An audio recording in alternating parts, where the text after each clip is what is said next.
Et Sarlat, dans les années 60, bénéficie de la loi Malraux, qui permet la protection et la rénovation du patrimoine.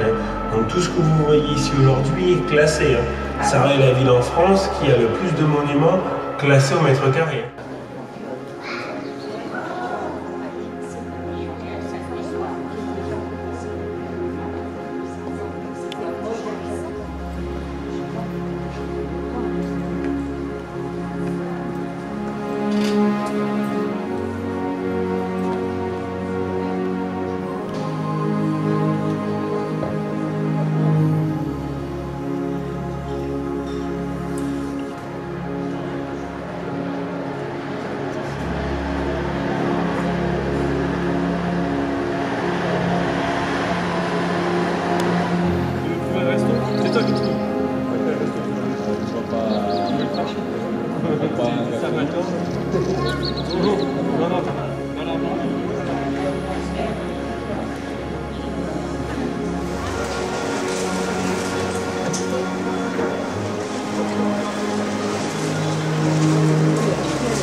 Peut-être aussi l'huile des noix.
Ce qui reste juste de l'abbaye, c'est son clocher-porche que vous pouvez voir, surmonté de son bulbe et de sa toiture.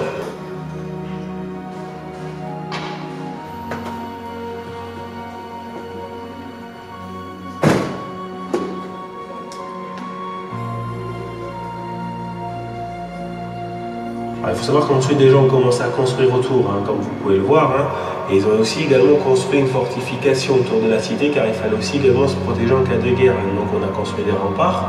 Et regardez, vous avez des restes de remparts. Vous voyez le grand mur avec l'escalier juste ici. Donc là on a la première partie. Regardez, on va aller faire le tour sur la gauche et vous allez voir. Là-bas, vous avez la seconde partie. On fait le tour. Vous voyez le grand mur avec l'escalier. Vous avez surtout sa troisième partie qui est là-bas avec sa tour. La grande tour carrée que vous voyez avec les deux fenêtres, c'est la tour du bourreau, qui était une tour de défense. Donc on l'appelle ensuite tour du bourreau, car soi-disant ça a été les logements de fonction du bourreau. Il y a une autre version qui dit que la famille Bourreau vivait là au XXe siècle, et on donne le nom de la famille à la tour.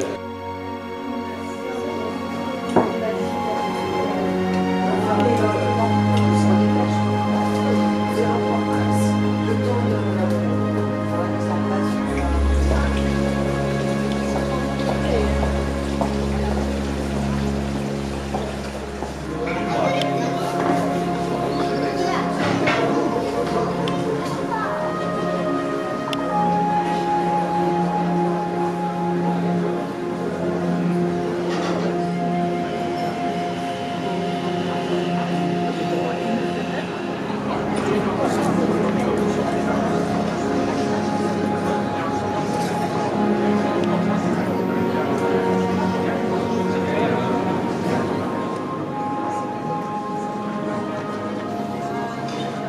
Alors regardez aussi en vous promenant dans la cité, vous allez également remarquer beaucoup de tours. Soit dans des hôtels particuliers, soit dans des maisons, ce qui en fait le charme de la cité, comme ici. Là, vous avez l'exemple d'un hôtel particulier avec ses grandes tours. Vous voyez juste ici, c'est l'hôtel de Gérard. L'hôtel de Gérard est l'un des plus connus et plus importants hôtels de la cité médiévale.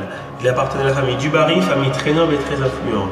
Et en fait, la particularité des tours, c'est qu'il voulait représenter les tours de noblesse. Et regardez notre exemple, la place de la Liberté, juste devant vous, au premier plan, l'hôtel de Malville. Et cet ensemble de toiture en loze, avec cette grande tour carrée en pierre.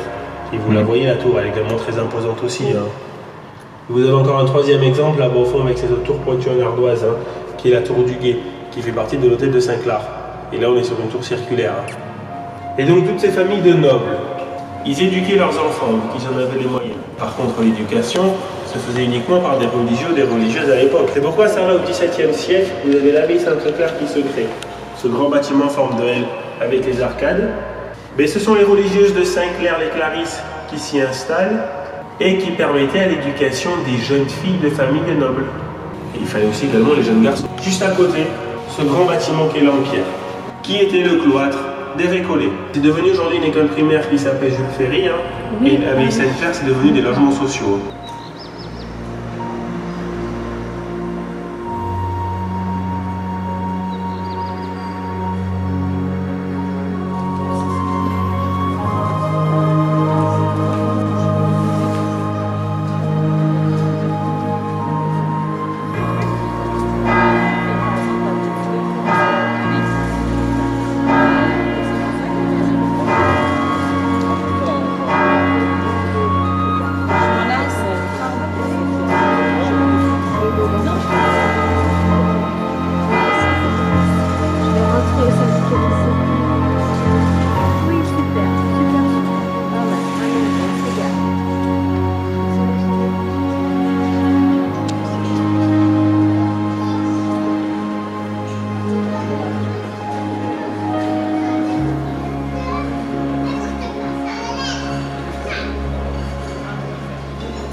Que vous êtes allé vous promener à côté, juste derrière la cathédrale en forme d'obus, vous la voyez. Alors c'est de style roman, c'est le dernier monument des temps des moines bénédictins, c'est très ancien, c'est du XIIe siècle. Alors la lanterne est un lieu de recueillement pour que les gens puissent prier leurs défunts, vu qu'elle se situait au milieu d'un cimetière.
Aujourd'hui à Sarlat, vous devez savoir que vous avez une population de 10 000 habitants.